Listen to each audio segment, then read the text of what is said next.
All right, cool. So basically what I was just trying to give you is like a brief understanding of your body, or that's what that lesson was about. And now we wanted, and basically we had a bit of a small discussion with regards to your spirit. But we were talking about how exercise and how looking good on the outside and how looking good and you flexing your muscles and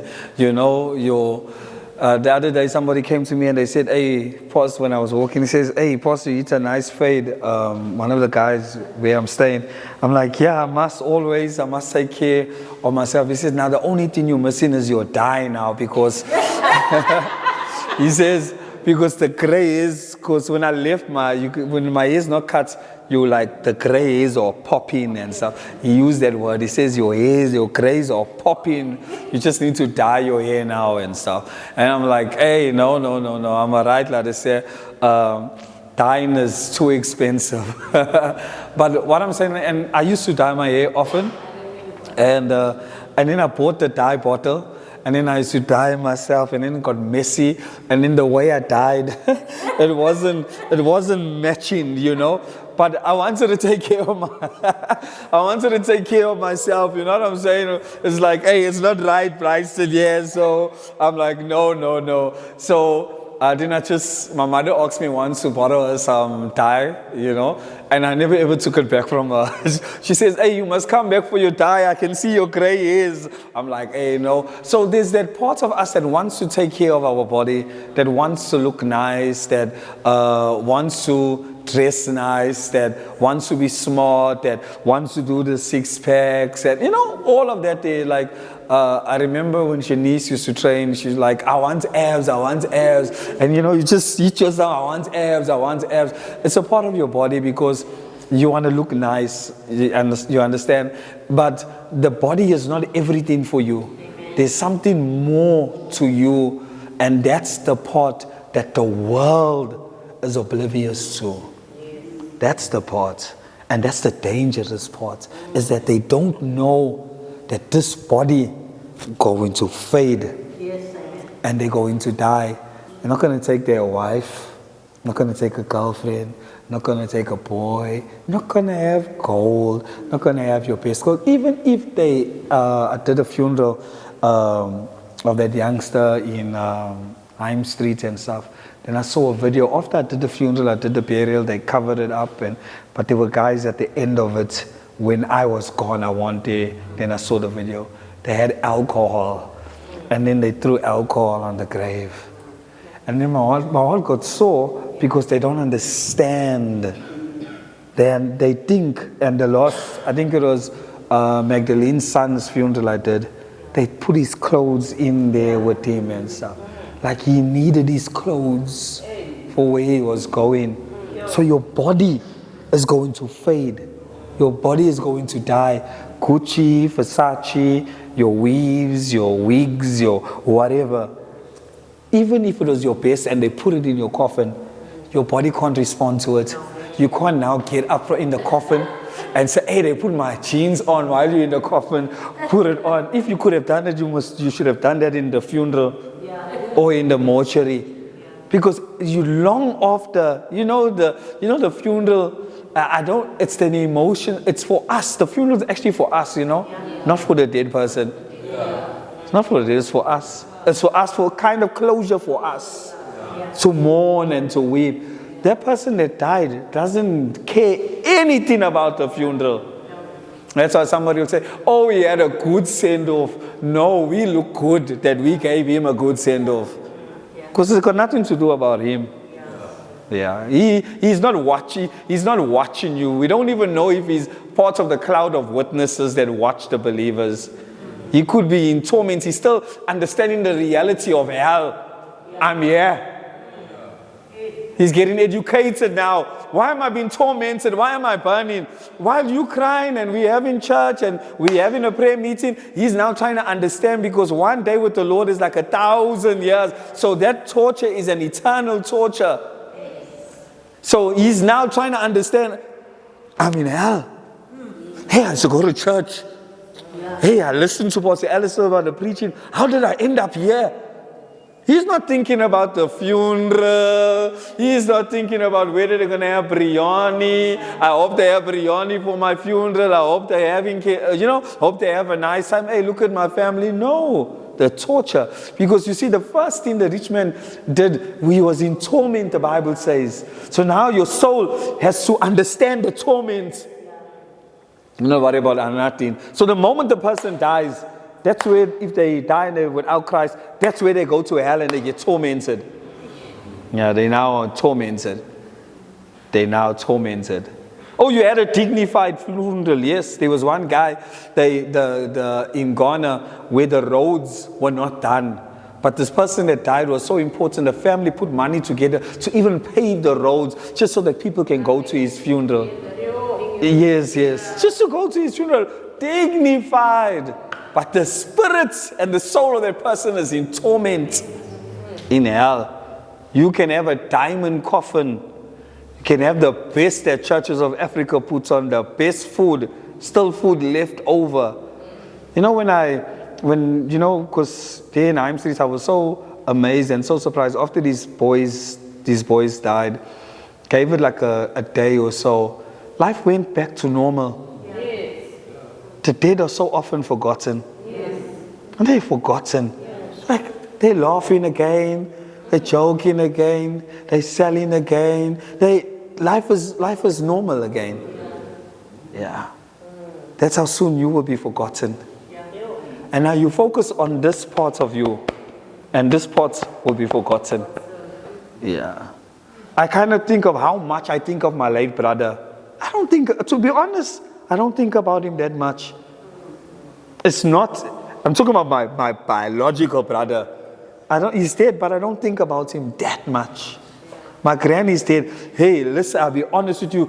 Only when Facebook reminded me that it was a death anniversary, that I remembered. And then like, oh, my granny, then I put a poster. My granny was very close to me. I loved my granny so much. She stayed with me. I changed the Kimbies. I looked after my granny. But how come I wasn't thinking about her? How come she's not on my mind like that? So the dead are often forgotten. Yes. So you will be forgotten as well. Yes. All your good deeds will be forgotten. Yeah, they'll be remembered on the day, but you'll be forgotten. The job you work, they'll replace you same time. Yeah, 2 weeks you're gone, they're getting somebody else. Often forgotten. So if you focus on developing your body and you neglect the part that's going to live forever, you're in trouble. You are in so much trouble, Bryson. Yeah, we are in and we don't develop, while we're here, we don't develop that spirit. Yeah, we are in trouble. Yeah, because the body will prevent you. I'm saying if you're going to develop your body, and I said to you, there's nothing wrong with it. While you're developing your body, make sure your spirit is also intact. Remember I said that sexiness is not spirituality. You can be sexy and all that in a bag of chips, but not spiritual. Yeah. Look fine, but you're not spiritual. Don't know at least 2 scriptures. What does John 3 verse 16 say? Oh, you're sexy, but you don't have spiritual. It shows me that you developed that part of you, your body, but you've not thought about your eternity. Yeah. When you see people, the first thing they show you is the cars, their jewelry, their certificates, but nothing spiritually. It shows that they developed that part, but not their spirit parts. And God wants us to understand the principle, I spoke about it, right? The principle of salvation is that man is a spirit. That part must never be neglected. Shanice has a question. Can you give it a mic? Please, thanks. So I think now it actually makes sense to me because, you can see some people are couples that don't make sense. No, we judgmental. Like, I can see and be like, what and him, like, he does it, like, maybe she's black and dark and he's fair and handsome. Or sometimes you've even seen, like, someone's buns There's nothing on them to see. And you see that one person with a normal person. So it basically makes sense that we actually have to attract to someone's spirit then more than the body. So now it makes sense when you see things like that. You'll see maybe the person got no legs, but they were someone that got legs. Yeah. You see a short person or like a normal person. Yeah. So everyone is basically, those people are actually attracting to the spirit. They're doing what God intended us to do. I think that the people that are attracted to the spirit of a person, it means that that person is spiritual. Yeah. Because they're attracted to that spirit, because they can identify a spiritual person. They can identify, hey, your makeup one day will fade. The Bible says beauty fades. Beauty will fade. Hey, you know, I always used to say, I look at the girl. If I'm dating somebody, look at the girl. Then I want to look at the mother. Yeah, and see. And I want to look at the mother and I want to see. Hey, because years to come, you'll look like the mother. Then I want to look at the granny, because years to come, you might look like the granny as well. So if you looking nice now in your youth, when you get older, because beauty is what? Fades. You'll see you no more as fly as you were when you were 16. Yeah. The mic, use the mic so that. Fading, right? That's fine, you can use it like that, it's okay. This is what I'm trying to say. Tomorrow, I meet up in an accident. I can get burnt, my leg can come off, or you're still gonna stay with me. That's the main thing. Exactly. Like, what if your boyfriend, like, just say Bryson, gets burnt and he's looking like, you know? And you can't take those nice fake photos and Are you with him for the physical, or you with him for the spiritual? Because anything can happen tomorrow. Anything can happen. And most of the times when you look at it, it's more the physical. Let's be real. Let's be real. 90% of it is the physical. 90% is the physical. And sometimes the physical is so intense is because some people can stay in a relationship because of sex. Because of physical. I've counseled somebody and they said, I know the person is terrible, I know the person is bad, but the sex is good. Yeah, we talk straight in church now. She said that's the thing that's keeping her. She literally said that's the thing that's keeping her. Yeah. The person within himself, she knows, terrible. Yeah. If I had to tell you the things that she told me about the person and what he does, you'll get a shock. I'll be like, what are you even trying here? But the sex is keeping. And sex doesn't just keep one sex, it keeps both sexes, male and female. Yeah. Even the person can be terrible. So this is the thing that I'm trying to say, is that the first thing that happens to us is the attraction. And the attraction would lead to sex, and if the sex is good, it will lead to bondage. Yeah. Now you're like, I'm gonna get out of this one now. Yeah. Most people, you find that they don't really want the person back, but they want the sex back. Oh, you're not listening to my preaching. Yeah. Because the person within itself is bad, but the sex was good. So now what's going on? It's your body now that you are satisfied, because sex got to do with your body as much as it's spiritual. It got to do with your body. It got to do with your body. So there was a pastor. Can I share the story? You will probably read it in your notes. There was a pastor that was into porn, not watching porn. He was the model, the guy that would have sex with various people. So yeah, and then God, he was the star. And then God, Sister Zaini, and then God transformed his life, and God changed him and stuff. But he didn't see anything wrong with being in the pornography industry, because he felt that it was his business. He was not a pastor then, but he just got saved. And he didn't read the Bible as much as, to see the dangers and all that. So he continued to be in porn. He was sleeping with the girls left, right, and center. Obviously, he's in porn. And he felt like nothing was wrong. He was going to church, lifting up his hands, serving God. And he felt like nothing was wrong until one night. He said while he was on his bed, he says there was a dark figure that was at the feet of the bed and stuff, and the dark figure was crawling up to him to have sex with him. Yes. He said then he went to the scriptures to study the word of God, and then he saw that what he was doing was wrong. And then from that day he left the industry. So as much as you could see it, that thing was providing for his physical body, and he was enjoying it, but there was a spiritual part. Yes. We talk about, how many of us heard us talk about or pray? I prayed for many people in the church that they are spiritual husbands. Yeah. And you find out that the people will begin to manifest. What is a spiritual husband? It's a demon that sleeps with you in the night. Yeah, demon that sleeps with you. You think you're having a wet dream. Oh no, you slept with a demon. You think you're sleeping with the person that you know. It was a demon. That's why for as long as I can remember, when I was still in Pastor David's church, I used to struggle with sleeping with people in my dream. I used to sleep with people in my dream often, every time, and I didn't know that I was sleeping with a spirit. And I used to sleep with them, and then obviously we call it wet dreams. Obviously you missed when you wake up, etc., etc. I thought it was a normal, nobody says that it's wrong. I'm like, oh, okay, it was a wet dream and stuff. Meantime, I was sleeping with a demonic figure presented as that person, because Satan has the ability to transform himself as an angel of light. So he transformed himself as this individual. And then one day my pastor said, he mentioned about the wet dream and spiritual husband. He says you can control your dream. And I remember specifically one day I controlled my dream because of the word of God that I received, especially when it came to sleeping with somebody in my dream.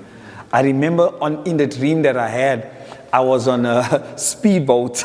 I don't even know what is a speedboat to get onto a yacht. And when I get onto the yacht, the ladies were full over there. We were like, I'm born again and I'm having dreams of speedboats and ladies on a yacht and all that there. And I'm like, And on the yacht, so this one lady specifically, beautiful, comes to me and she, enticing me. And in my dream, there was a consciousness. And I remember that I remembered in the dream, I can control this dream and I don't have to sleep with the person. And that was my freedom from that day. Never ever had a wet dream. That was my freedom from that day. Hey, give Sister Zaini the mic. That was my freedom. Before you go to that, Pastor Emmanuel, because me and him were staying together. Pastor Emmanuel from the church in Jordan, we stayed together, right, for a long time. And he woke up one day and he says, my pastor, I had a dream. I said, what dream you had? He says, I dreamed I was sleeping with this beautiful lady. I was like, what's that for? He said, no, don't say, what's that for? He says, as I was sleeping with her, while she was on top of me, she changed into an old granny with wrinkles and a funny looking face and stuff. He said, she in the dream, he put her off. He threw her off, and then God says, the ones you sleep with in a dream are not the woman you think they are. You are sleeping with the demons. Yeah. So her look was like a look of a demon. Sisters. Okay, positives. Okay, so now when you're having these demons sleeping, aren't you depositing into them? Or it's not deposited? Yeah. You see what happens with a male, right? When a male sleeps, I think I said it last week, when a male sleeps, losing strength, he's losing. That's why a man, he can sleep with you and then 2 minutes afterwards, he's fallen asleep.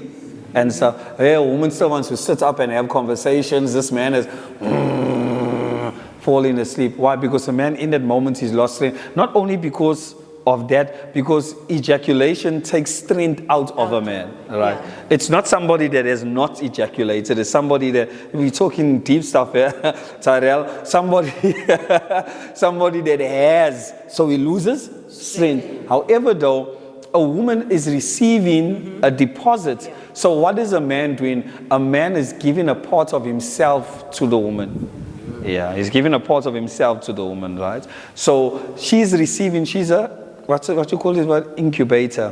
Where she just receives. She can take what she receives and multiply it. Give her semen, she can give you a child, Give her a few slices, she can make a whole meal out of it, because that's how she multiplies and stuff. So she's receiving a deposit. And this is why I say to you, some women's characteristic is not their own. It's the people that they've been with, because they have received deposits of various people that they were with.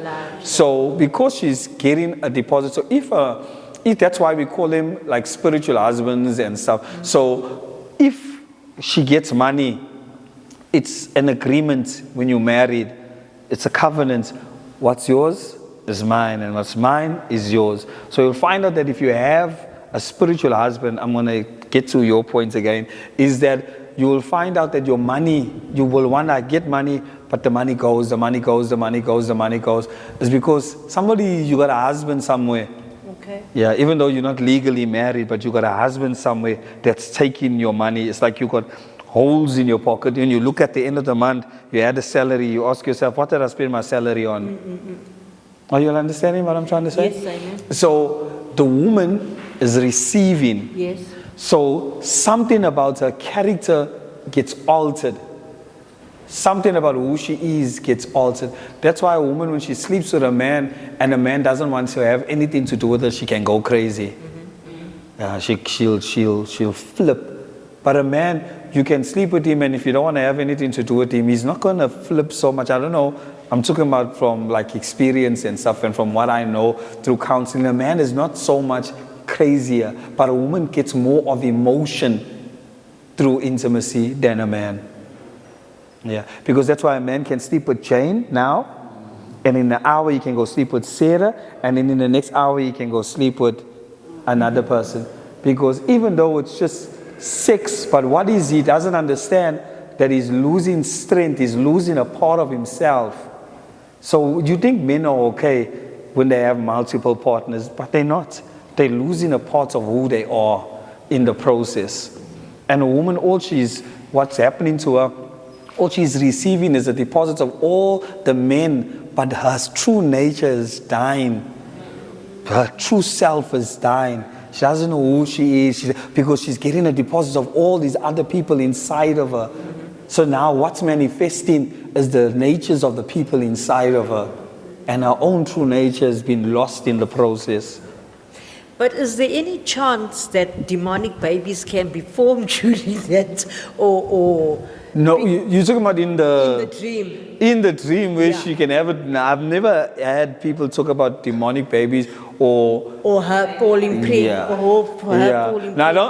don't, pregnancy in the natural. No, not In the natural. spirit. I'm talking about I'm in the not sure. spirit. In the spirit, see, because it's a spiritual thing, it would be so difficult to see if the person had a baby. No, you're not like, going or to see, but what I'm saying Explain is, it so. in reality, Yeah. When you sleep with somebody- someone, you deposit, you fall pregnant. Yes. And if you're having the same thing in a dream, that's what I always wondered. Yes. Are there babies being formed? Yes. Yeah. No, I think It could. Babies, in a sense, babies, well, David talks about he was conceived in sin. Sin, So, yeah, be conceived in sin. Yeah, so it's a possibility. You see now, in a case like that, let's say, for example, somebody gets pregnant through rape. Yeah. There's a part of the mother that doesn't want the child, Yeah. right? Because she was raped, and maybe in the process she also caught HIV and AIDS. So there's a part of her that doesn't want the child. Even if there's no rape, you'll find out that some people are accidentally pregnant, and then in their mind they're like, "Hey, I don't want this child. I don't want this child. I don't want this child." So the child feels a rejection within the womb and stuff, even though the child is pure. And that's why you'll find out also some mothers want boys, but they get a girl, and then they start treating the boy like a girl. Yes. And they buy pink, and they buy, the boy puts on. I always wanted a girl, and the boy is walking. Yeah. And their speech, the boy's speech, even changes. He got a squeaky voice. He talks like a girl, because from small they entertained it. Why? Because from that time, it's not like that child was born homosexual. Have you heard that term? This child is born homosexual? No, it was the rejection from the womb. Yeah. And then the mother's dressing you up in a dress. Yeah. And then you were surrounded by ladies all the time. Yeah. And there was no man to say, "Let me see your manly voice." Yeah, well, I remember when Elijah, because Elijah only got sisters, right? So he used to scream, and he used to scream like that squeaky. "Eh!" I'm like, "Hey, when you scream, scream like a man. Don't scream like, eh!" I'm thinking it's a girl. Naomi screaming here. I said, use your manly voice. Don't go, go, scream like a man. Why? Because I'm trying to kill. I'm trying to kill that. And also, my battle was so hard because now the sister is now entertaining these other spirits as well. And now they're looking at these things and it's like, oh, okay, girl and girl can be. And then TV now is showing us men and men. And now our children think, hey, I can like a boy. You understand? And sometimes it's the rejection from the womb. And then they say, it was always in me. I just realized it when I was born like this. I came to my senses when I was older because I was brought up in a church. And in the church, they didn't allow it. So when I'm older, but I think I always was homosexual from the time I was born. It's just so sad because speaking of that, mothers allowing their little boys' hairs to grow long. You know what happens for me? This is how I look at it because I'm with little boys and I see their hairs. They look so cute. They look so beautiful that when that little boy now, when he's about 16 and he goes back into his pictures as a little boy and he says, yo, I'm beautiful with my hair in this ponytail. I'm beautiful with my hair all open up. I hear what you're saying. You hear what I'm saying, Pastor? And so it could lead to that, but in some cases, like Samson, for example, Samson couldn't cut his hair, and his hair was long and stuff. So some cases, like nowadays, sometimes it's a style, and sometimes maybe the parent wants a girl in a sense, but sometimes it's not. It's just the men in the Bible back then had long hair. Yes, that's what you're saying, long beards. That their hair was like, most men in the Bible, even when they spoke back then. Besides Samson, that was like extremely long. But when you do read men in the Bible back then, their hairs were very long. They didn't need to cut their hairs. Their beards were long. Everything was like long on them. So I think basically the trend now, you can grow your child's hair.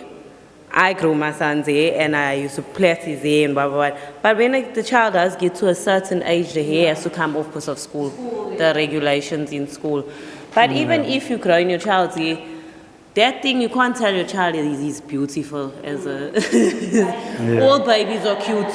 Whether they're girls or boys, they're cute. But I don't think you should tell a boy that they're beautiful. And you see the odd thing I also have, but I thank God for my father, is because I think genuinely when boys are around their mothers more, they more explore. Like my boys would pick up my makeup. Like my bigger son, when he was at a certain age, he would see me putting on the lipstick, so he picked up the lipstick to try put it on. But now that's the importance of fathers in the boys' lives, and that's why I constantly fight with my children's fathers, is because it's not, sometimes also I don't think it's what a spirit, it's just what they're watching and what they're around too much. They're around me too much. They've seen me do this here, so they know how to do that thing.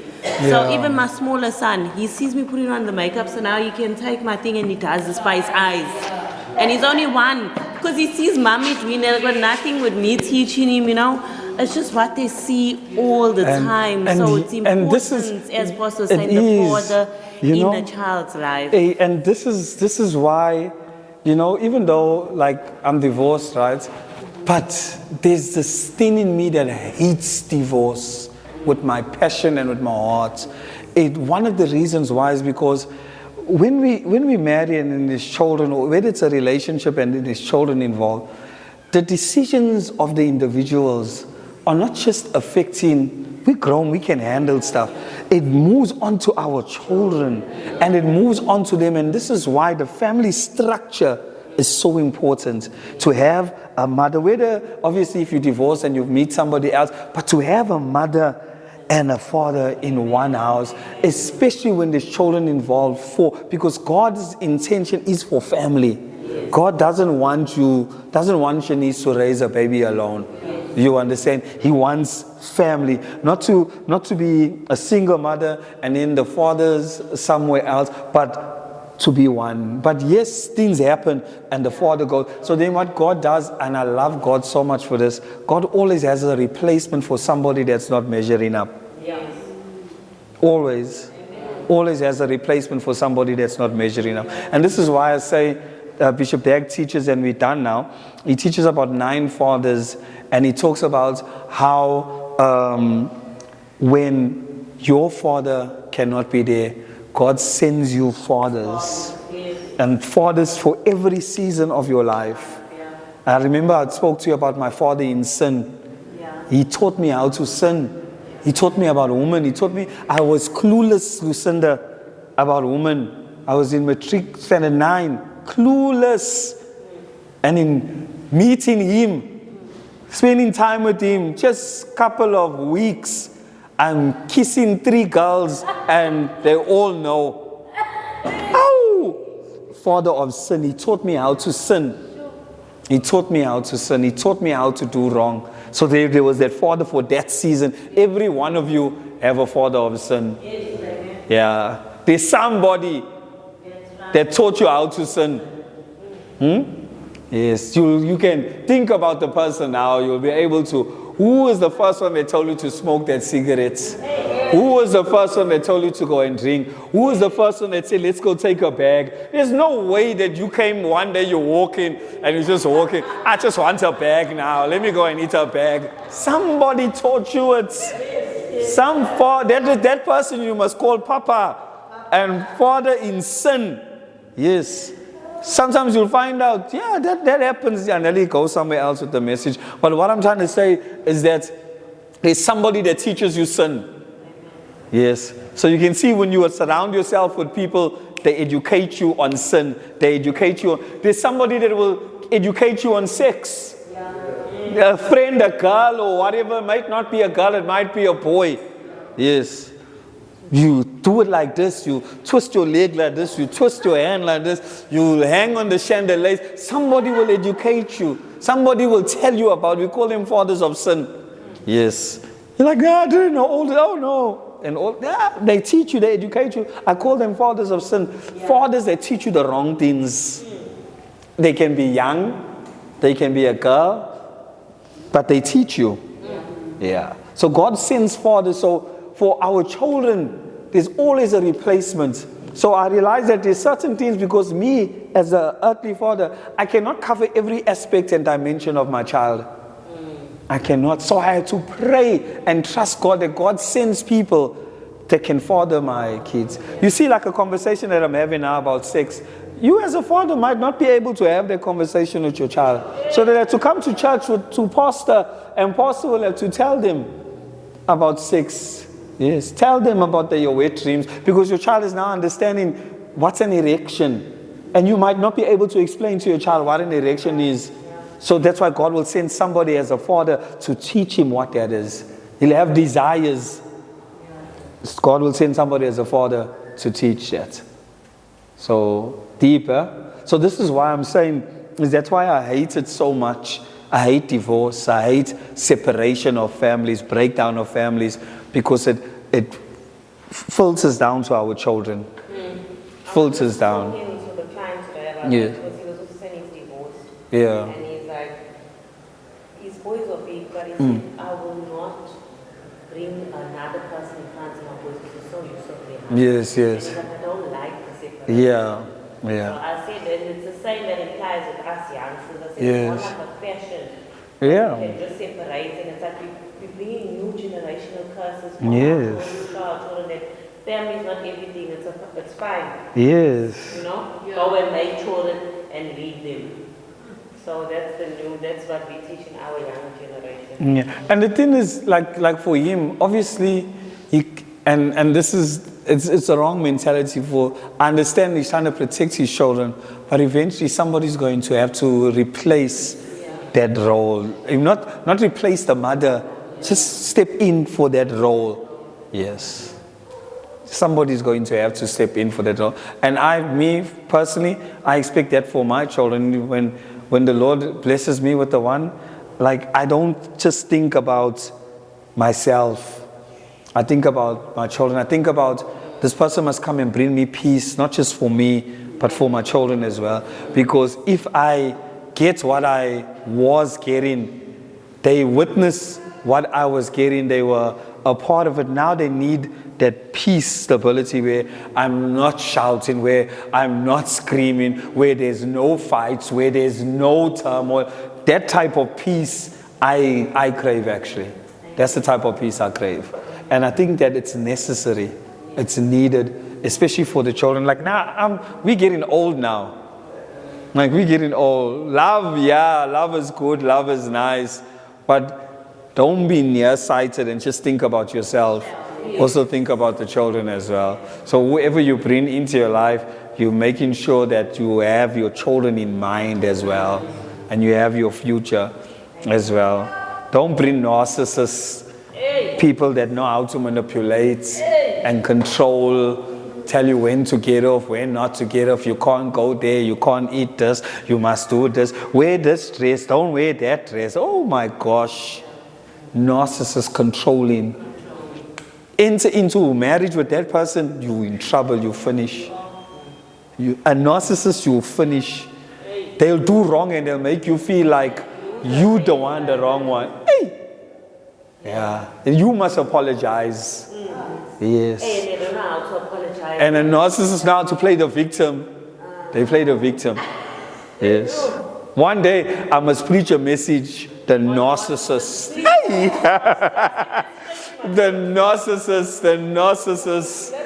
Are you kissing a narcissist? Are you sleeping with an, and you're not happy?